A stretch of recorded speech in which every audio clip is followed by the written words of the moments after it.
Okay, तो सवाल जो हमें पिछले जो मीटिंग एंड होने से पूछा था मैंने, why we need high voltage transmission. अच्छा, अब इसके लिए देखें, एक फॉर्मूला है हमारे पास, पावर लॉस। हमारे पास जो ट्रांसमिशन लाइन में पावर लॉस होता है, उसका जो मेन फार्मूला है वो है, पावर का फार्मूला वो है कि आई स्क्वायर इंटू आर। ठीक है, इसमें जो मेजर कंपोनेंट है हमारे पास जो लॉस का, उसमें देखें वो है करंट। इसका मतलब है अगर करंट जहाँ पे कम होगा तो हमारा पावर लॉस भी कम होगा। ये आपकी बात सही थी, इंक्रीज इफिशिएंसी वाली, मगर उसकी जो मेजर लॉजिक थी to reduce the power loss.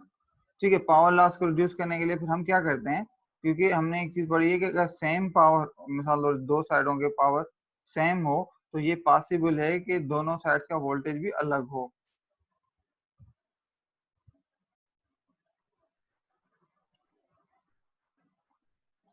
ठीक है, तो अब फॉर सपोज प्राइमरी साइड पे ये भी 10 है वाट, ये भी 10 वाट है। ठीक है, अब 10 वाट का फॉर सपोज, क्योंकि पावर का फॉर्मूला क्या है, P is equal to V I, तो 10 तो ऐसे भी हो सकता है कि मिसाल तौर फॉर सपोज 2 into 5 हो गया। 10 तो ऐसे भी हो सकता है 1 into 10, दोनों साइड 10 हैं। फॉर सपोज इसमें 2 एम्पियर करंट है, 5 वोल्ट है, हम सपोज कर रहे हैं। तो यहाँ पर करंट ज्यादा है, वोल्टेज कम है। अब यहाँ पे फॉर सपोज करंट जो है आपका 1 एम्पियर है और ये 10 वोल्ट है, तो इससे वोल्टेज बढ़ने से हमारा पावर वही रहा दोनों साइडों पे, मगर पावर जो करंट कम हो गया। तो करंट कम होने की वजह से लॉसेस कम आते हैं। तो इस यही वजह है हमारे पास जो ट्रांसमिशन लाइन है, इनको हमें हाई वोल्टेजेस चाहिए होते हैं, और यही कि हम ज्यादा से ज्यादा ना ट्रांसमिशन लाइन का वोल्टेज को बढ़ाया जाता है ताकि ट्रांसमिशन लाइन लॉसेस कम से कम हो। तो मेजर जो लॉजिक थी इसके पीछे वो ये थी। अब क्लियर है? Yes sir. ओके जी सर। गुड। ठीक है,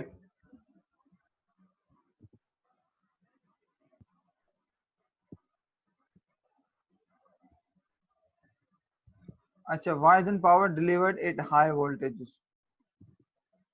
अब यहाँ पे जो दूसरा सवाल है कि ठीक है भाई, आप कह रहे हैं कि हाई वोल्टेज ट्रांसमिट करने से पावर के जो लॉसेस कम होते हैं ड्यूरिंग द स्टोरेज, तो ड्यूरिंग ट्रांसमिशन, तो फिर ये बताएंगे भाई आप हाई वोल्टेज पे पावर मतलब घरों तक क्यों नहीं डिलीवर डिलीवर करते, डिस्ट्रीब्यूट करते? घरों तक 220, ट्रांसमिशन में 600 किलोवाट। तो इसका जो लॉजिक है वो ये कि जो एक्चुअल में हमारे पास हाई वोल्टेज है ना at home side, fire hazards, sparking और शॉक हैजर्ड्स जो हैं, इनको मद्देनजर रखते हैं। इनको भी हमें, क्योंकि डिस्ट्रीब्यूशन साइड पे इस चीजों को भी ख्याल करना है कि सिर्फ पावर इफिशिएंटली हाई वोल्टेज भी हमें ट्रांसमिट नहीं करना, मगर एंड यूजर की तरफ इस तरह भी करना है कि वो एंड यूजर में उसके इक्विपमेंट की भी सेफ्टी रहे, गेट की भी सेफ्टी रहे।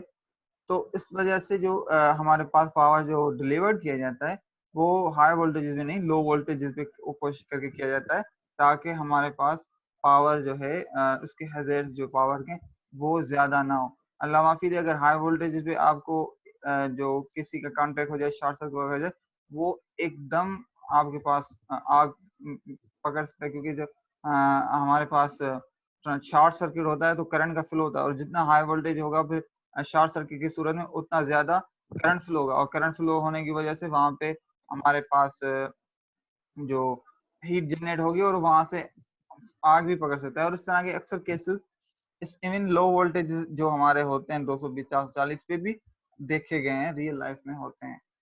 तो इनकी सेफ्टी पर्पसेस के लिए ये हमेशा जो है हाई वोल्टेज को डिलीवर साइड पे हम कम करते हैं, उसको हाई वोल्टेज पे नहीं जाते। ये बात क्लियर हो गई? जी सर। जी सर। Okay good.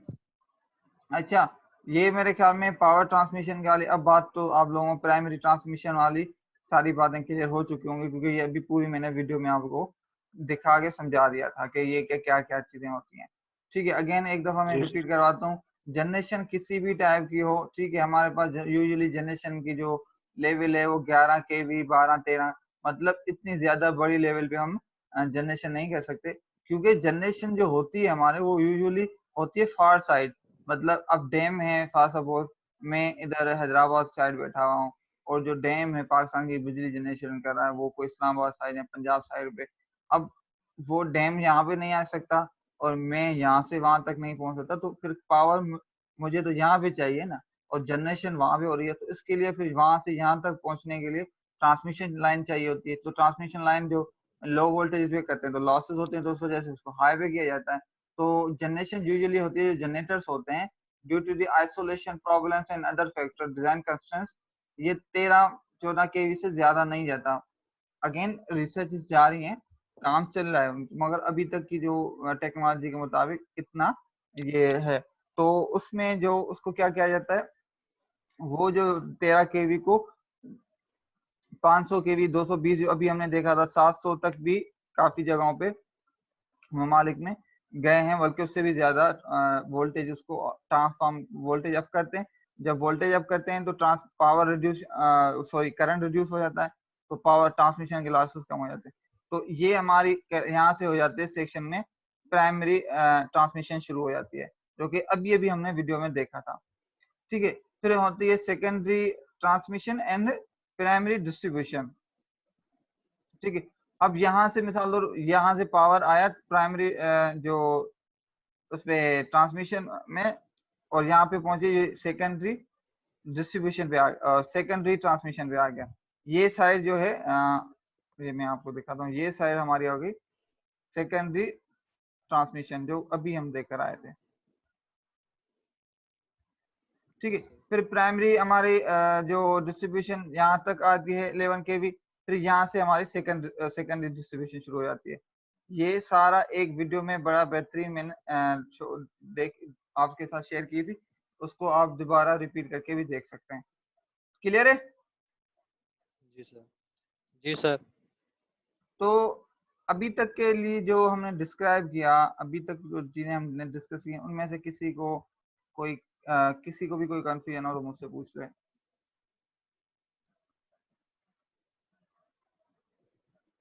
हाँ सर। जी सर नेटवर्क तो पता नहीं आपका सही नहीं है, हम सर 2 मिनट तक आपकी आवाज आती है फिर चले जाती है सर। अ, पता नहीं, मेरे पास नेटवर्क जो है शायद मुबशिर के पास सही आवाज पहुंच रही है, तो आई थोड़ी गेस देर आप बिल्कुल मतलब ज्वाइन करूं तो सर आवाज आती है फिर चले जाती मेरे पास सर सही आ रही है आवाज आप। अच्छा, आई गेस आपकी तरफ थोड़ा इश्यू है, थोड़ा सा नेक्स्ट टाइम देख लीजिएगा कोई, या मेरे तो पास किसी सही आ रही है आवाज आपकी। ओके चलो देख लीजिएगा, नेक्स्ट टाइम जो कल क्लास होगी उसमें आप देख लीजिएगा कि क्या मसला है। ओके, तो अभी आपको साथ है। स्क्रीन सर कौन सी आपकी शेयर, दोबारा आवाज नहीं आ रही सर। ओके अभी कौन सी स्लाइड आ रही है आपके पास?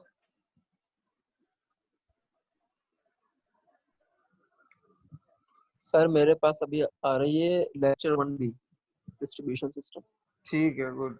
अच्छा, अभी जो हमने पूरे जो पिछले स्लाइड्स में देखा था, वो पूरा सिस्टम को मैंने पूरा डिस्क्राइब करने की कोशिश की आपके सामने, जनरेशन से लेके रिसीवर के एंड तक। और उसमें जो एक मेजर कंपोनेंट था हर स्टेप पे जिसका काम था, मतलब वो था हमारा ट्रांसफार्मर, और उसकी बेसिक्स को हमने डिस्क्राइब किया कि किस तरह एक ट्रांसफार्मर का नंबर ऑफ टर्न्स, वोल्टेज और करंट का रिलेशन है। उसकी इक्वेशंस आपके पास थी। इनपुट वाली साइड जो प्राइमरी साइड सेकेंडरी साइड होती है, और उनके टर्न्स रेशियो के हिसाब से उनका वोल्टेज या वो प्रोड्यूस होता है। ठीक है, यहाँ तक बात क्लियर होगी। अब हमारा जो सेकंड पार्ट, सेकंड नहीं, अब जो एक्चुअल अभी सिस्टम है वो है हम डिस्ट्रीब्यूशन सिस्टम जो हम पढ़ रहे हैं। Power part of power system which distributes electric power for local use known as distribution system. ठीक है, नाम से ही जाहिर है डिस्ट्रीब्यूशन सिस्टम क्या है, डिस्ट्रीब्यूट करना, जिसको उर्दू में हम कहें तो बांटना।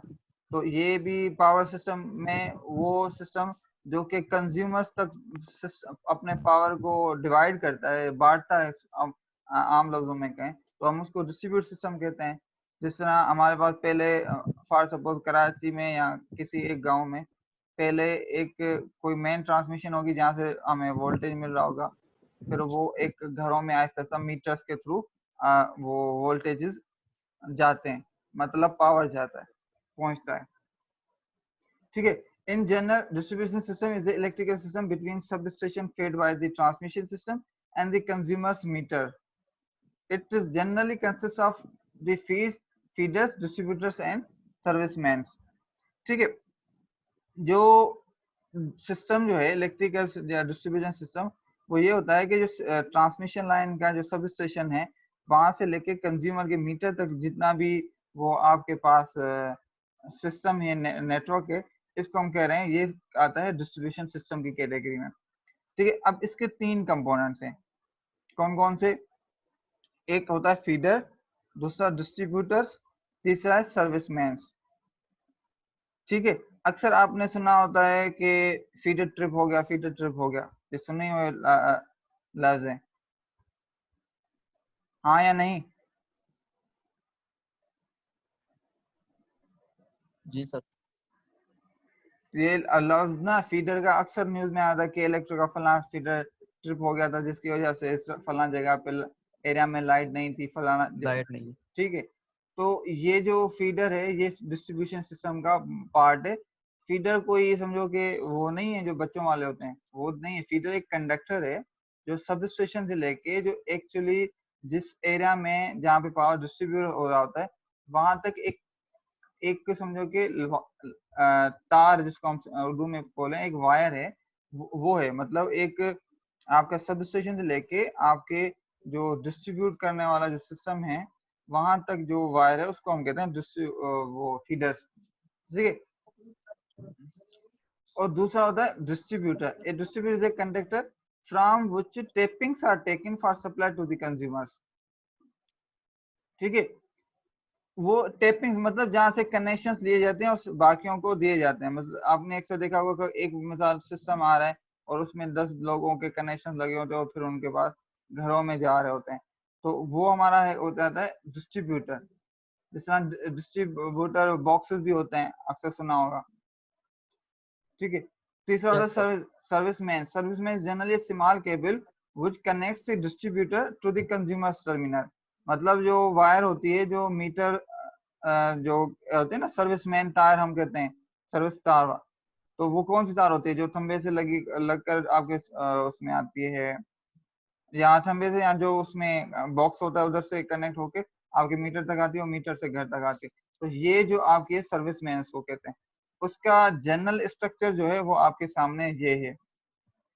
सब स्टेशन से जो वायर निकलती है उसको हम फीडर बोलते हैं। फिर वो वायर कंडक्टर जहाँ से हमारे टेपिंग्स निकले उसको हम कहते हैं डिस्ट्रीब्यूटर। और जो टेपिंग्स निकल के जो आ रही है उन वायर्स को हम कहते हैं सर्विसमैन। यहाँ तक बात क्लियर है? जी सर। तो ये अगर आपसे पूछा जाए एग्जाम वगैरह में तो आप कर लेंगे ना? जी सर। अच्छा, गुड। सिर्फ जी जी कर रहे हैं, कोई क्वेश्चन नहीं आ रहा जहन में किसी को? कोई सब सब चीजें बिल्कुल क्लियर होती जा रही हैं?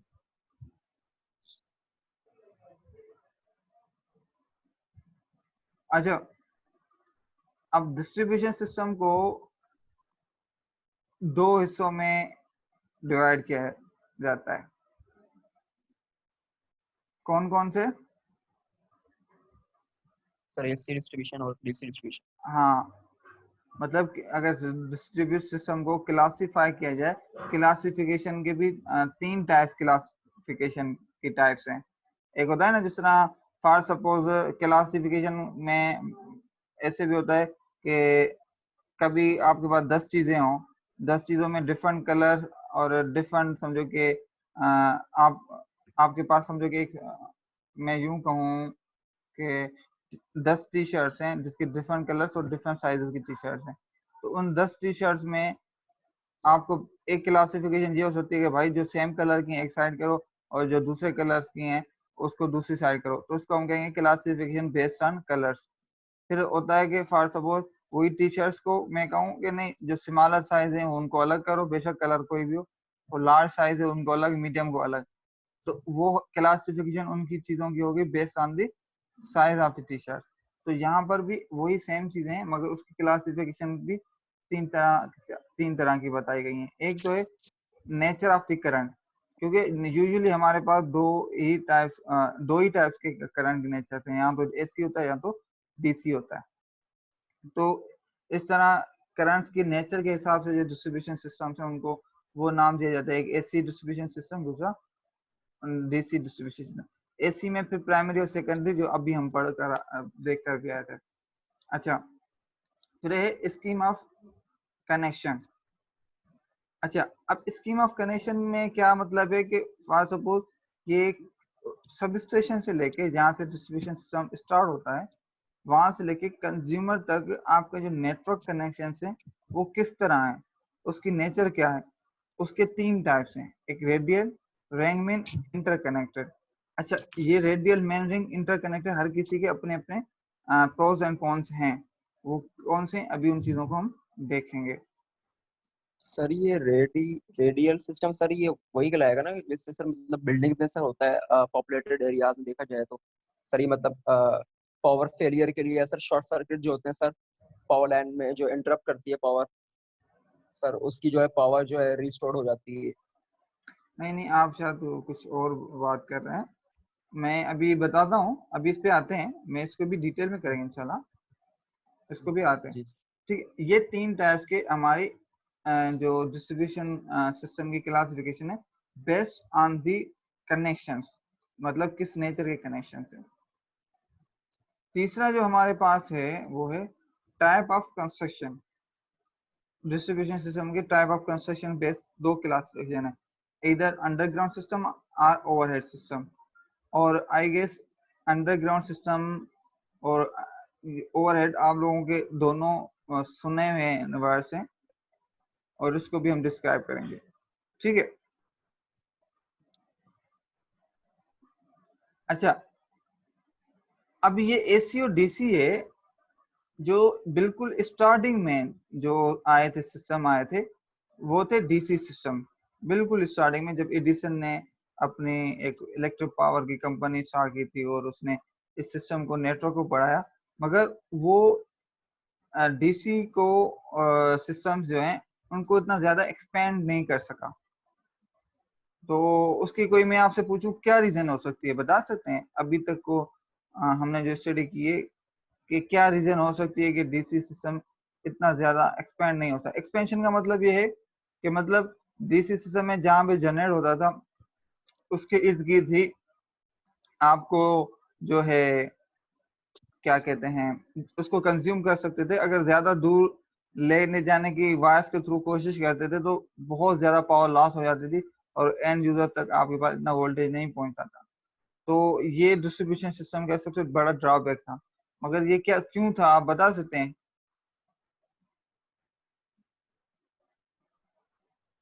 सर ये इस वजह से नहीं होता क्योंकि सर ये जो डायरेक्ट करंट है सर डीसी यानी कि सर ये ट्रांसमिशन से सर काफी मतलब लॉन्ग डिस्टेंस पे होता है, जिससे सर वो ट्रांसफॉर्म नहीं हो सकती सर लो वोल्टेज पर, क्या इसकी वजह से क्या पावर होती है। सर ये ट्रांसमिशन लाइन से जो है काफी लॉन्ग डिस्टेंस पे होता है। क्या लॉन्ग डिस्टेंस पे होता है, ये बात क्लियर नहीं हो रही। सर डीसी, सर डीसी जो है मतलब यूज नहीं होता है एसी में, क्योंकि सर वो ट्रांसमिशन जो है लाइन से जो है सर नहीं, वो काफी एसी लॉन्ग में डिस्टेंस पे। ये बात क्लियर नहीं हो रही। एसी तो ठीक है, अलग है। मैं आपको जी बिल्कुल स्टार्टिंग बात बताऊं, हिस्ट्री में आप जाएंगे तो स्टार्टिंग में डीसी सिस्टम थे, फिर एसी की जरूरत क्यों पड़ी या एसी का वजूद इतने वायर पॉपुलर क्यों हुआ। और एसी सिस्टम जो है, ऐसे नहीं है कि डीसी खत्म हो, डीसी के भी अपने फायदे हैं, मगर in terms of power exportation at long distances हमारे पास जो एसी सिस्टम्स जो रहे, अगर अभी खैर और वजूहत की वजह से अब दोबारा डीसी सिस्टम आ भी रहे हैं, ऐसी बात नहीं है ट्रांसमिशन में, मगर ये एक काफी अरसे तक ना एसी सिस्टम्स की समझो कि हुक्मरानी रही, बल्कि अभी भी है। तो उसके मेन वजह क्या थी, मेन कंपोनेंट, मेन क्या चीजें हैं, मैं वो पूछना चाह रहा हूँ। क्योंकि सर ये डीसी सर काफी लॉन्ग डिस्टेंस पे होता है ट्रांसमिशन लाइन से, और ये सर लो वोल्टेज से सर कन्वर्ट होता है पावर यानी कि जनरेट करता है लो वोल्टेज से हाई वोल्टेज पर काफी लॉन्ग डिस्टेंस पर सर। खैर ये बात लॉन्ग डिस्टेंस से होता है, डीसी और एसी इकट्ठे भी हैं। आप घर में भी चला रहे जी हैं, डीसी भी चला रहे हैं। मतलब आप घर में अगर जी फॉर सपोज लैपटॉप वगैरह चला रहे हैं तो डीसी सिस्टम से चलता है। यही घर पे आपके एसी सिस्टम से भी लॉन्ग डिस्टेंस पे तो नहीं हुआ ना ये बात। यहाँ जी डीसी सर। मोटर्स भी होते हैं आजकल, तो वो नहीं है बात। बात ये है कि डीसी एसी सिस्टम में ऐसे क्या चीज थी। अगर मैं आपको कहूँ कि ट्रांसफार्मर को मैं एसी में लगा दूं और डीसी सिस्टम में, ट्रांसफार्मर चलेगा? No sir. क्यों नहीं चलेगा? सर अगर आप डीसी में लगा देंगे तो मतलब सर चलेगा। क्यों, कैसे? अभी जो वर्किंग सर क्योंकि प्रिंसिपल वो, जी सर जैसे कि सर कनेक्ट है सर आपस में एसी से भी और सर डीसी से भी। आप समझ नहीं रहे, आप कोशिश करें समझने की मेरे भाई। ट्रांसफार्मर का वर्किंग प्रिंसिपल क्या था जो अभी मैंने बताया था?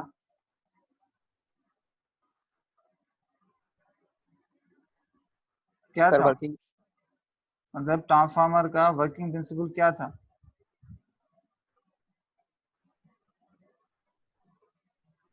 सर ट्रांसफार्मर का सर ये था सर, आपने जो सेकेंडरी और प्राइमरी के बारे में से बताया था उसका वर्किंग प्रिंसिपल क्या था? सर, यानी कि वो वोल्टेजेस हाई करता था सर प्राइमरी और सेकेंडरी साइड पर सर। वो तो बिल्कुल ठीक है, मैं उसका वर्किंग प्रिंसिपल, उसके पीछे साइंस क्या बताई थी, कौन से लॉज बताए थे? सर लॉज, सर जी जी। सर एक तो आपने ये सेकेंडरी डिस्ट्रीब्यूशन वगैरह का बताया था शायद, इसका आप कह रहे हैं।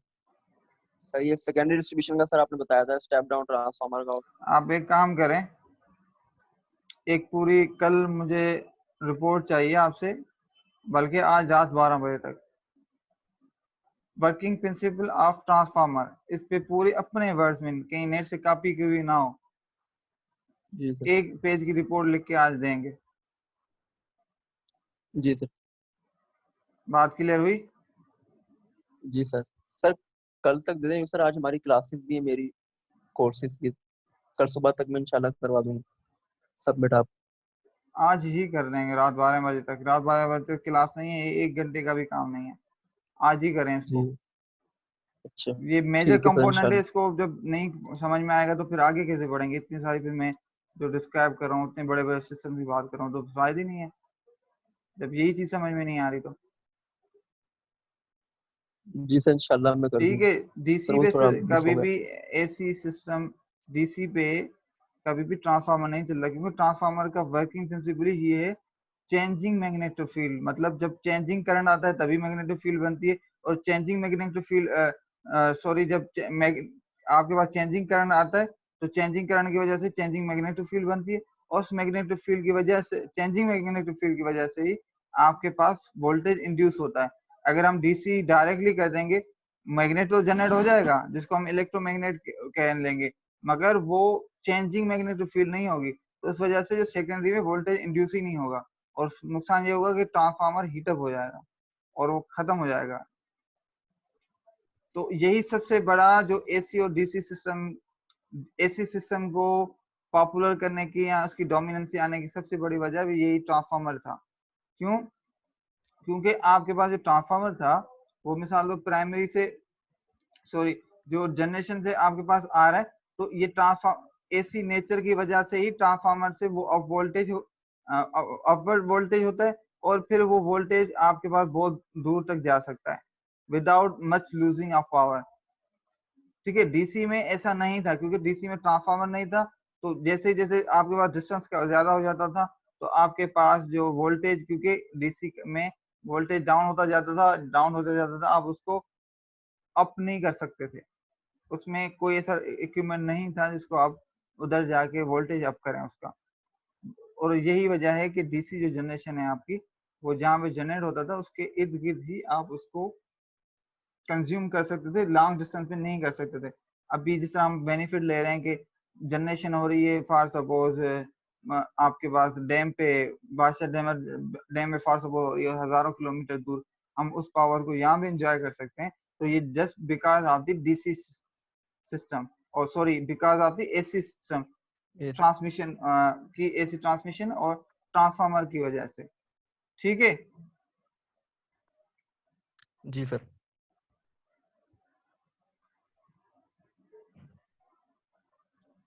ओके। तो ये चीजें थी। One important reason for the widespread use of AC is preference to DC is the fact that alternative voltage can conveniently change in magnitude by means of transformer. ठीक है, क्योंकि ट्रांसफार्मर की वजह से हम उसको up voltage and down voltage आराम से कर सकते थे, और यही सबसे बड़े वजह बनी हमारे ट्रांसफार्मर ही एक कहते हैं कि एक फैक्टर बना जिसकी वजह से हम एसी को ज्यादा दूर तक ट्रांसमिट कर सकते थे। Transfer has made it possible to transmit AC power at high voltage and utilize it as a safe potential. High transmission and distribution voltage has greatly reduced the current in the conductors and the resulting line losses.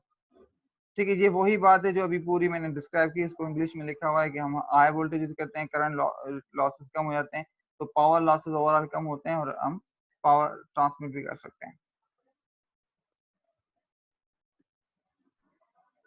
ठीक है, अब primary distribution क्या पढ़ा था, अभी अभी हमने देखा था।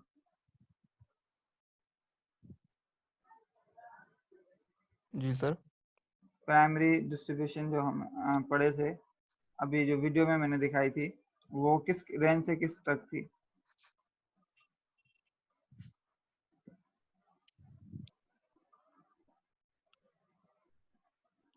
सर 220 कुछ। ठीक है, आपके सामने लिखा वो हुआ तो है, कोई मसला नहीं, देख के बता दें, सर ये टेंशन नहीं लें, सब बस तो सब गलत या सही को नहीं, एक दफा दो ट्राई करें। सर ये स्टेप डाउन वोल्टेज यानी कि सर सब स्टेशन जो है सर 132 और से सर 11 केवी और सर 66 11 केवी तक सर ठीक, शो होगा 3 फेज 3 ठीक है, वायर्स। ये जो है ना, यहाँ पे आपकी सेकेंडरी ट्रांसमिशन खत्म होती है, यहाँ इस सब स्टेशन से जब जो वोल्टेज 11 केवी से जो ऑनवर्ड सिस्टम जाता है, तो वो हमारी प्राइमरी डिस्ट्रीब्यूशन के लिए जाती है। जिस तरह आपने अक्सर देखा होगा कि हमारे मेन बड़े बड़े शहरों पे 11 केवी की लाइन जा रही होती है, वो घरों तक नहीं आती, अगेन वो प्राइमरी डिस्ट्रीब्यूशन होती है। फिर उन 11 केवी से ट्रांसफार्मर्स लगे होते हैं जो कि गलियों की तरफ वायरें जाती हैं, और वो होती हैं 220 या 440 में, तो वो होती हैं घरों की तरफ जाती हैं। तो उस वहां से हमारा होता है सेकेंडरी डिस्ट्रीब्यूशन सिस्टम शुरू, जहां पर 11 केवी से 220 या 200 440 पे कन्वर्ट होता है। ठीक है, तो ये वो चीज डिस्क्राइब की हुई है। ये तकरीबन चीजें जो अभी डिस्क्राइब की ना उस वीडियो में, सारी चीजें हैं, मतलब वो ये दोबारा रिपीट हो रही हैं आपके अपने रेफरेंस के लिए।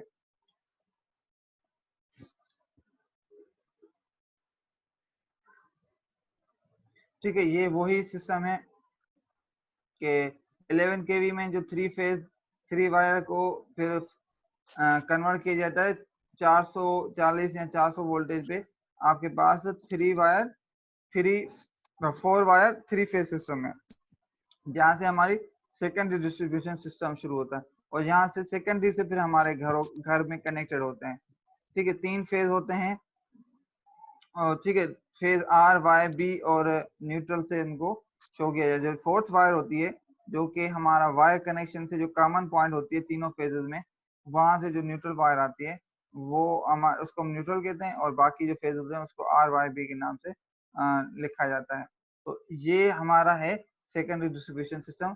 ये आपने अक्सर कराची में भी देखे होंगे, तो बड़ी बड़ी मेन शहर जिस तरह सपोज वो यूनिवर्सिटी रोड है, तो एक उधर से लाइन जा रही है, तो वो 11 केवी की जो लाइन है, ये होती है वो आपके पास प्राइमरी डिस्ट्रीब्यूशन। फिर 11 केवी से जो ट्रांसफार्मर्स कनेक्टेड हैं, और फिर इन अंदर लिंक रोड्स और गलियों तक जो जा रहे होते हैं ट्रांसफार्मर, ये हमारे होते हैं सेकेंडरी डिस्ट्रीब्यूशन, जहां से हमें घरों तक वोल्टेज मिल रहा होता है। ठीक है, और एक बात ये है कि हमेशा ये जो एक एक जनरल डिजाइनिंग का जो अप्रोच होता है, वो कुछ इस तरह होता है कि जो ट्रांसमिशन लाइन होती है ना, वो जनरली लाजमी नहीं है, मगर एक ये होता है कि वो हमेशा शहर से दूर उसके अराउंड होती है।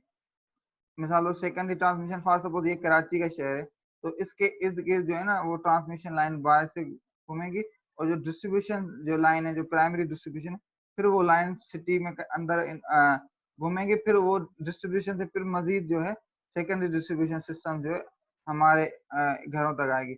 इसका ये फायदा होगा क्योंकि जो बड़ी लाइन है ये हाई वोल्टेज होती है, उसके सेफ्टी हैजर्ड्स भी होते हैं, मतलब इनमें दूसरे इफेक्ट्स भी होते हैं जो आगे हम जाके पढ़ेंगे। कोरोना इफेक्ट होता है, फेरेंटी इफेक्ट होता है, और ये इसमें इलेक्ट्रोमैग्नेटिक रेडिएशन की वजह से जो ये जो टेलीफोन लाइंस या जो कम्युनिकेशन से भी इंटरफेरेंस होती है, ये सारे चीजें हैं जिसकी वजह से इसको कोशिश किया जाता है कि सिटी के अराउंड ही रहे, सिटी में अंदर ना रहे। क्लियर है? जी सर। ओके, अच्छा, अभी हमारे पास जो हमने स्कीम्स पढ़ी थी, पहले तो हमने देखा था based on the nature of जो करंट, उसके हिसाब से क्लासिफाई किया था डिस्ट्रीब्यूशन सिस्टम को दो में, एसी और डीसी, जिसको हमने थोड़ा सा डिस्क्राइब किया। एसी ज्यादा चलता है क्योंकि ट्रांसफार्मर की वजह से हम इसको लॉन्ग डिस्टेंस पे ट्रांसमिट कर सकते हैं। डीसी ज्यादा ट्रांसमिट नहीं हो सकता क्योंकि डीसी में एक तो हाई वोल्टेज भी आप मिसाल दो ट्रांसफार्मर जनरेट भी करेंगे तो आप उसको लो वोल्टेज पे करने का वही वहां पर आपके पास कोई इक्विपमेंट नहीं था, तो आप सेम वोल्टेज में अगर 400 या 220 पे इतनी ज्यादा दूर तक ट्रांसमिट नहीं कर सकते क्योंकि फिर वोल्टेज डाउन होना शुरू हो जाता है, वोल्टेज स्टेबिलिटी वगैरह का लॉसेस का मसले थे। तो उस वजह से ये सिस्टम हमारा डिस्ट्रीब्यूशन या ट्रांसमिशन में डोमिनेंट रहा है हिस्ट्री में, पावर की हिस्ट्री में। अच्छा, अब ये connection oriented schemes of distribution system. अब डिस्ट्रीब्यूशन की जो क्लासिफिकेशन है based on the connection schemes, तो तीन है, एक है रेडियल, रिंग सिस्टम, इंटरकनेक्टेड। तो पहले आते हैं रेडियल में। अच्छा, रेडियल सिस्टम में क्या होता है, अब सब स्टेशन है ना फॉर सपोज, उधर से एक वायर निकली जिसको हम फीडर कह रहे हैं, और फीडर से फिर एक डिस्ट्रीब्यूशन आपका निकला और वो उससे टैपिंग। इसमें क्या होता है कि आपके पास जो मेजर लोड होता है वो बस लोड की तरफ एक ही वायर जा रही होती है या एक ही फीडर जा रहा होता है, और जो जहाँ पर जो सब स्टेशन होती है ना वो जब सब स्टेशन सेंटर में होता है और उसके चारों तरफ ये कुछ इस तरह फीडर्स जाते हैं, फिर फीडर से फिर डिस्ट्रीब्यूशन डिस्ट्रीब्यूटर्स निकलते हैं और डिस्ट्रीब्यूटर्स के साथ फिर आपकी टेपिंग लग जाती है जो घरों में वोल्टेज जाता है। ये जो सिस्टम कहलाता है रेडियल। ये बात समझ में आई या नहीं मुबशिर?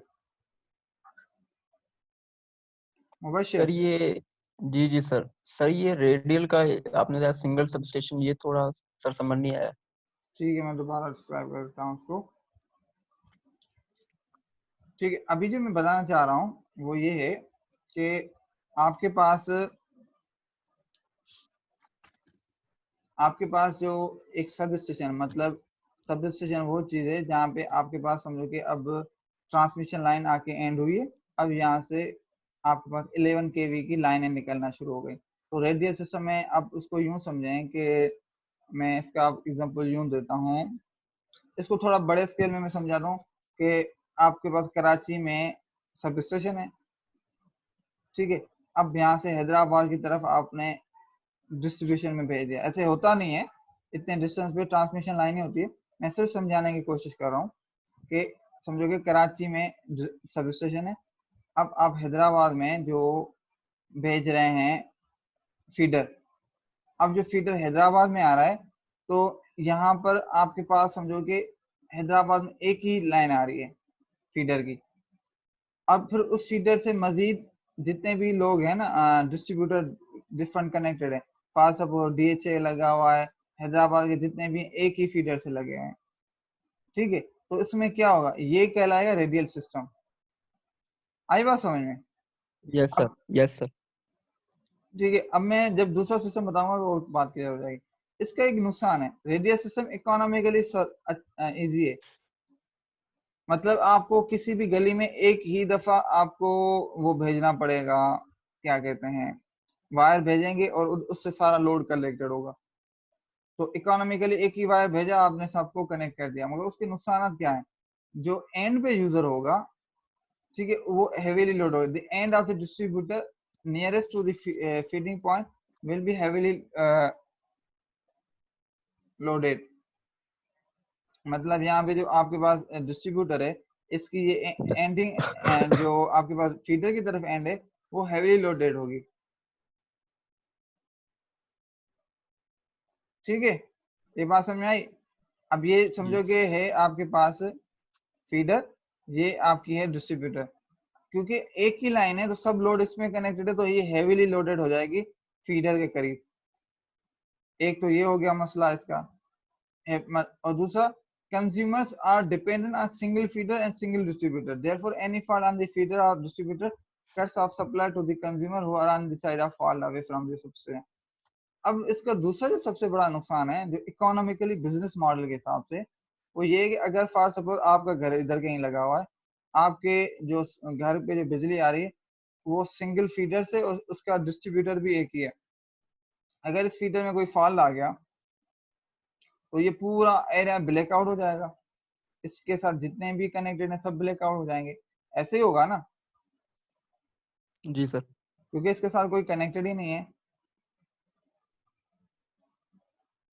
अब यहाँ पर देखो, मैं यहाँ पे ये इसके बरक्स सिस्टम दिखाता हूँ। ये है रिंग मैन सिस्टम इसको कहते हैं। इसमें क्या होता है, आपका जो फीडर होता है वो जो होता है उसमें आपके पास एक रिंग फॉर्मेट बना के जा रहा होता है।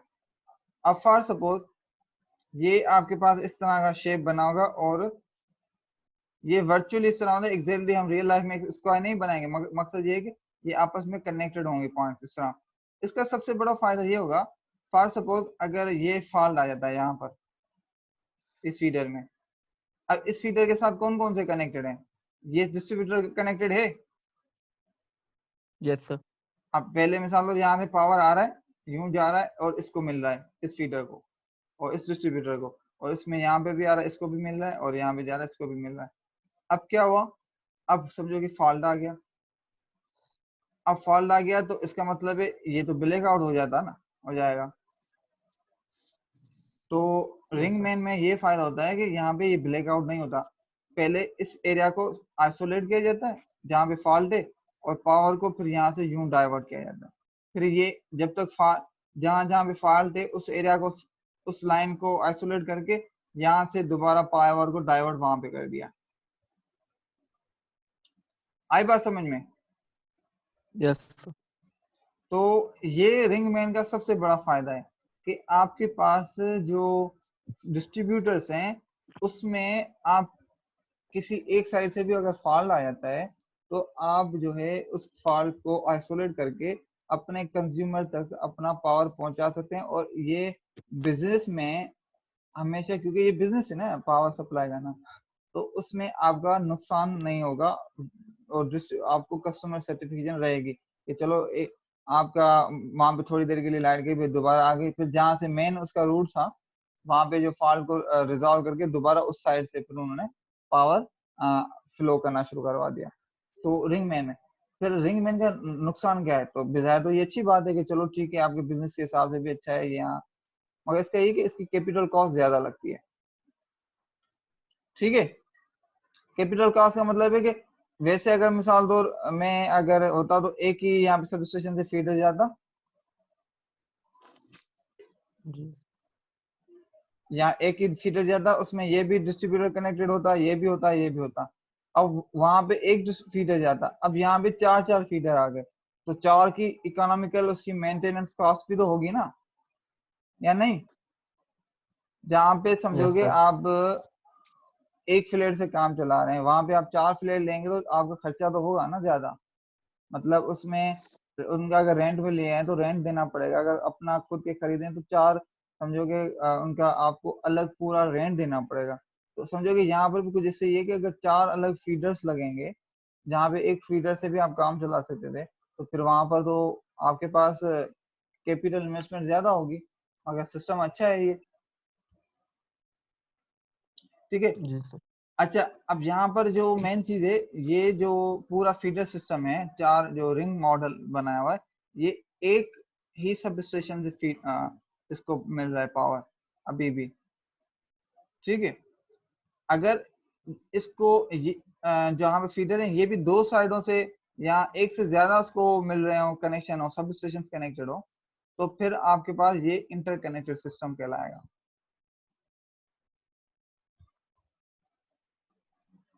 ये बात क्लियर हुई या जी नहीं? सर। क्या अगर जी मैं सर, आपसे हो गए। अगर मैं आपसे पूछूं कि इंटरकनेक्टेड सिस्टम और रिंग मेन सिस्टम में क्या डिफरेंस है, तो आप क्या मुझे बताएंगे? आप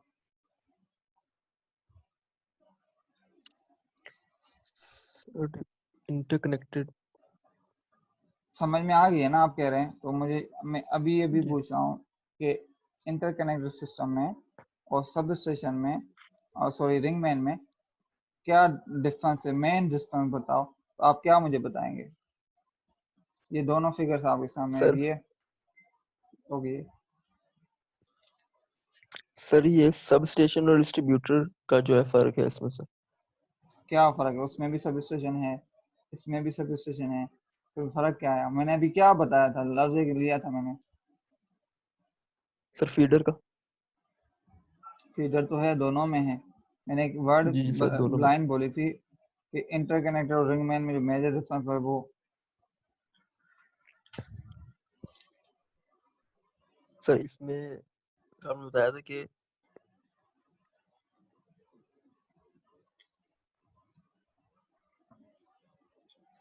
ठीक है भाई, जो फीडर है अगर उसको वैसे एक ही सब स्टेशन से होता कनेक्ट होता है, मगर अगर एक फीडर के सर ये दो दो और दो या ज्यादा एक सब स्टेशन। एक से सब स्टेशन से कनेक्टेड हो, सब स्टेशन या जी पावर जनरेटिंग पॉइंट से कनेक्टेड हो, तो फिर आपके पास जो है ना ये इंटरकनेक्टेड सिस्टम कहलाता है। और इंटरकनेक्टेड सिस्टम जो है ना ये सर्विस रिलायबिलिटी बढ़ा देता है। मतलब इसका एक बड़ा फायदा ये होगा, अव्वल तो ये फायदा होगा कि भाई कहीं फॉल्ट आ गया, उसको फॉल्ट को आइसोलेट करके आप उसको जब बाकी अपने सिस्टम को ऑन रख सकते हैं। एक तो सबसे बड़ा फायदा ये। दूसरा यहाँ भी इंटरकनेक्टेड में ये भी है कि इन केस अगर आपका सब स्टेशन में भी अगर कोई फॉल आ जाए तो वो सब स्टेशन डाउन भी हो जाती है, तो आप सेकंड सब स्टेशन से फिर भी अपने सिस्टम को लाइव रख सकते हैं। ठीक है, तो ये है। और ये भी है कि लोड भी डिस्ट्रीब्यूट हो जाता है। अच्छा, any area fed from one generation point during peak load hours can be fed from other generating station. This increases the efficiency of the system. मतलब ये है कि अभी हम लोड कैरेक्टर्स और लोड ग्राफ वगैरह पढ़ेंगे तो उस टाइम आपको आइडिया होगा, क्योंकि हम जो पावर जो चाहिए ना, मिसाल आप भी नोट करते होंगे कि फॉर सपोज अगर आपके घर में 3 एसी हैं तो आप दिन को चलाते हैं, ठीक है, फिर शाम को बंद कर देते हैं, फिर रात को जाके चलाते हैं। ये इंडस्ट्री दिन को चलती हैं, रात को बंद होती हैं। तो इस तरह हर दिन में 24 घंटे में हर टाइम में अलग अलग टाइम पे आपको पावर की अलग अलग रिक्वायरमेंट है। तो आप पावर जनरेशन जब कर रहे होते हैं ना, वो जैसे जनरेट हो रहा था वैसे ही कंज्यूम हो रहा था। ये एसी सिस्टम आपका स्टोर नहीं होता,